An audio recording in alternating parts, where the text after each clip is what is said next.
আসসালামু আলাইকুম রহমতুল্লাহ। আমি কেক অ্যান্ড ফুড থেকে সোনিয়া বলতেছি। আজকে একটা পাউন্ড কেক বানাবো। তো পাউন্ড কেকটা বানানোর জন্য আমি এখানে 3টা ডিম নিয়েছি, ডিমের কুসুম সহ 3টা ডিম নিয়েছি। আর এখানে আমি স্বাদ মতন চিনি, যেহেতু আমি 1 কাপ ময়দা দিব, আমি 1 কাপের থেকে একটু কম পরিমাণে চিনি নিয়েছি সেগুলো।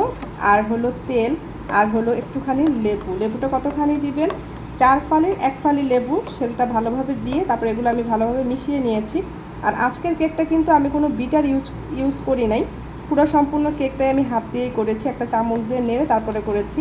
সবাই মনে করে যে কেক তৈরি করতে মনে হয় বিটারই প্রয়োজন হয়, কিন্তু আসলে বিটার ছাড়াও কেক বানানো যায়। তো আমি এটা ভালোভাবে করে মিশিয়ে নিয়েছি। আর প্রথম দিকে করতে খেয়াল ছিল না, ভিডিও করবো এরকম কোনো টেনশন ছিল না, তাই ভিডিওটা করা হয়নি। তো এটা আমি করে ফেলেছি। আর এখানে আমি 1 কাপ ময়দা নিয়েছি, তার মধ্যে 2 চামচ দিয়ে দিয়েছি কর্নফ্লাওয়ার, সাথে দিয়েছি আমি ভ্যানিলা এসেন্স পাউডার, আর এখানে বেকিং পাউডারটা দিয়ে দিয়েছি। এগুলো সবগুলো উপকরণ দিয়েছি, এগুলো ভালোভাবে চেলে তারপরে এই মিশ্রণের সাথে যে ডিমের ব্যাটারটা আছে এটার সাথে মিশিয়ে নিব। আর এখানে যেহেতু আমি একটা পাউন্ড কেক বানাবো, তাই পাউন্ড কেকের যেটা হয় 1 পাউন্ড যেটা বলে, সেটার একটা মোল্ড নিয়েছি। আর এটার মধ্যে তেল ব্রাশ করে তারপরে এখানে একটা পেপার দিয়ে নিয়েছি, যাতে করে আমি এটার মধ্যে কেকটা দিতে পারি। তো আসুন আমার সাথে থাকুন এবং দেখতে থাকুন। আমি এটা তো রেডি করে ফেলেছি, এখন এটার মধ্যে আমি ময়দাটা দিয়ে দিব। তো ময়দাটা একটু চেলে দিব, যার কারণে আমি চালনির মধ্যে দিয়ে দিলাম। তো এটা চেলে দিচ্ছি, এটা চেলে তারপর মিশিয়ে নিব। আর পাউন্ড কেক বানাতে একটা সুবিধা আছে, পাউন্ড কেক বানালে আপনি একবার চেলে দিলেই হবে, বারবার চালার ঝামেলা নাই। আমরা যখন চকলেট কেক বানাই তখন চকলেট কেকটা বানানোর জন্য এটা দেখা যায় বারবার চেলে নিতে হয়। আমার এগুলো একটু দানা আছে, এগুলো আমি হাত দিয়ে একটু ভেঙে দেই। আর কেক বানানোর সময় দেখা যায় এরকম অনেক সময় বেকিং পাউডার বলেন, ভ্যানিলা পাউডার বলেন, সেগুলো এরকম দলা পেকে থাকে। তো এগুলো ফেলে না দিয়ে হাত দিয়ে একটু করে দিলেই যে সুন্দর হয়ে গেছে। আর এখানে কিন্তু আর এক্সট্রা কিছুই নাই। তো এটা আমার চালনি দিয়ে চেলে দিলাম, একটু এটা রেখে দিলাম। এখন এটাকে মিশিয়ে নিব। আর পাউন্ড কেক বানানোর সময় আপনি ব্যাটারটা যেমন মনে চায় আপনার যেভাবে ইচ্ছে ঘোরাতে পারবেন, এটা ঘোরানোর জন্য কোনো রকমের সমস্যা হবে না।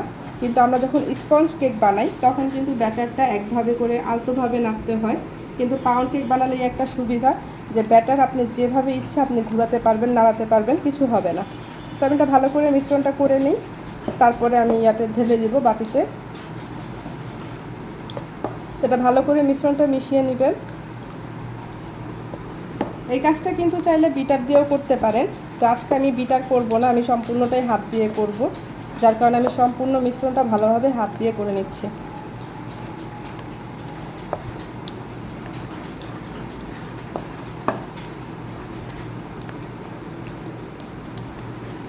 তো মোটামুটি আমার মিশ্রণটা মেশানো হয়ে গেছে, দেখতেই পাচ্ছেন যে মেশানো হয়ে গেছে। আর এটা কিন্তু ইয়াটা দেখতে পাচ্ছেন কেমন হয়েছে, বেশি কিন্তু শক্ত হয়নি। আর এখানে আমি কিন্তু এক্সট্রা করে আর কোনো দুধ বা কিছুই ব্যবহার করিনি। আপনি চাইলে ময়দার সাথে একটু পাউডার দুধ দিতে পারেন, 2 চামচ পাউডার দুধ দিলে টেস্টটা ভালো হয়। তো আজকে আমি আর পাউডার দুধটা দেইনি, এমনিতেই করে নিয়েছি। কিন্তু পাউডার দুধটা দিলে টেস্টটা অনেক ভালো আসে। আপনারা করলে অবশ্যই পাউডার দুধ 2 চামচ দিয়ে নেবেন, তাহলে আপনাদের টেস্টটা খুবই ভালো আসবে। তো আমার এটা মিশ্রণটা হয়ে গেছে, এখন আমি ঢেলে নিব। তো আমি এখন এটা পুরোটা ঢেলে নিব, সুন্দরভাবে ঢেলে নিচ্ছি। আর এটার মধ্যে চাইলে কিন্তু টুটি ফুটি দেওয়া যায়, বিভিন্ন বাদাম বা কিশমিশ যা দিতে চান আপনারা দিতে পারেন।